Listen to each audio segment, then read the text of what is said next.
of shadow formation of pole on the base of, वैसे तो bed लिखते हैं कहीं कहीं, बेड का मतलब तो अपन सोचते हैं कि रजाई गद्दा लेके अब सोना है, बेड का मतलब ही बेस होता है, बेस ऑफ स्विमिंग पूल।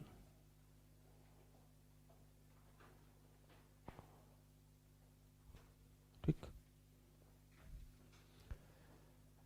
ऐसा बोला जाता है कि एक स्विमिंग पूल है, इसमें एक पूल खड़ा है, तो पूल की शेडो बतानी है स्विमिंग पूल के बेस पे।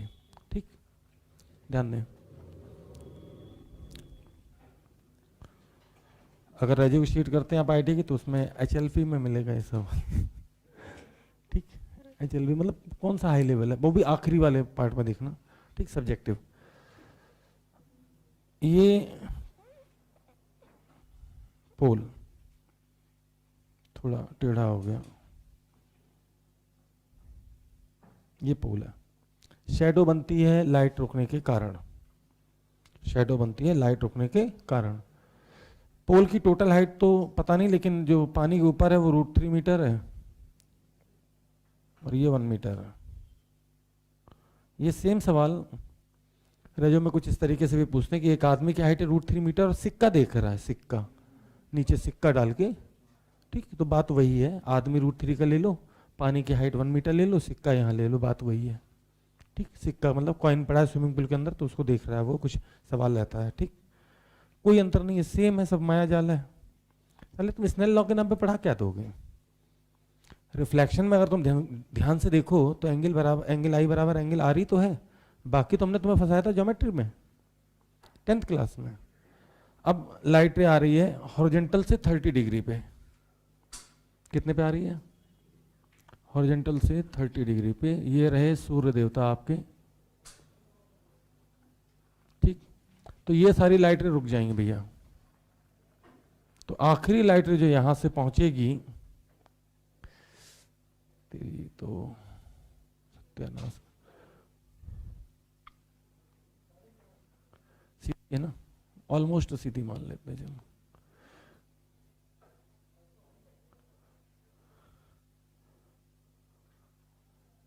देखो ध्यान से सुनना, अगर पानी नहीं होता तो ये हाइट एंड डिस्टेंस का सवाल है मेरे हिसाब से, तो ये लाइट सीधे जाती और शेडो यहां तक बनती। ठीक, कोई दिक्कत?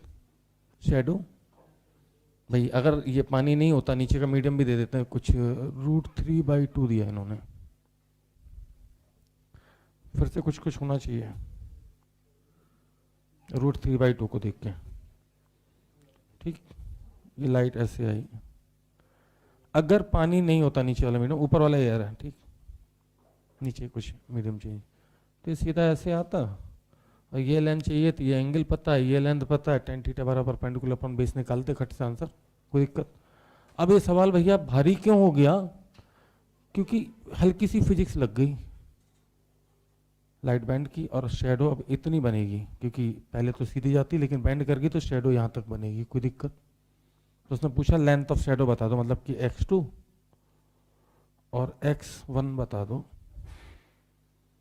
शेडो यही होगी, लेंथ ऑफ शेडो। प्लीज सामने देखें, 1 मिनट, पेन भी ना चलाऊं, सब्जेक्टिव सवाल है ये, एलन की में शीट में भी और रेज्यू के में भी। ठीक, देखोगे कैसे? सामने देखो, ये 60 ना, और ये 60, तो ये 3 मीटर। पहले ये तो निपटा लूं, 3 कैसे पता? √3 बेस दे ही रखा है, tan 60 एक √3 होता है, ये √3 नीचे जाएगा, √3 पे मल्टीप्लाई होगा। ठीक, तो 3 पता चला? नहीं पता चला तो पता चलवा देते हैं, ये 60 तो ये भी 60 है ना। अब मूर्ख लोग होते हैं वो लिखते हैं थोड़ा सा, tan 60 = परपेंडिकुलर अपन बेस, मुझे तो दिख रहा है ये √3 दिखा, तो ये फिजिक्स थी क्या यार? ये फिजिक्स नहीं थी मुन्ना, ये मैथ थी, वो भी 10th क्लास की। ऐसी मैथ भी नहीं थी कि भाई तुम लोग हम तो नीट वाले मैथ जानते नहीं, परपेंडिकुलर अपॉन बेस करना 10th, और 10th में भी अच्छी मैथ होती है, इतनी घटिया भी नहीं होती है ना।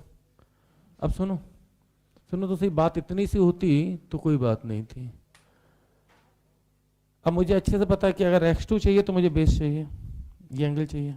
अब यहाँ थोड़ा सा फिजिक्स लग जाएगी, और वो फिजिक्स कहती है 1 sin 60, बोलो ये, तो दो ही एंगल आ सकते थे। तो जो होशियार है उन्हें पता है ये एंगल 45 है, हाँ या ना, क्योंकि √3 से √3 जाएगा, और ये 2 दिया है, इस √2 से ये 2 जाएगा, तो 1/√2 बचेगा, देखा 45। और अगर ये 45, तो परपेंडिकुलर और बेस बराबर, आंसर है 4 मीटर। तो आपको बता दूं कि ये सिर्फ क्या है, फिजिक्स है, बाकी ऊपर मैथ। ऐसे सवालों का एक ही मंत्र होता है, थोड़ी सी मैथ, थोड़ी सी फिजिक्स, फिर थोड़ी सी मैथ।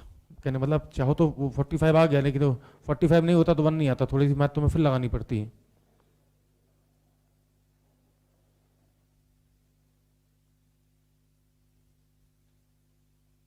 x1 तो उसको माना था ना, तो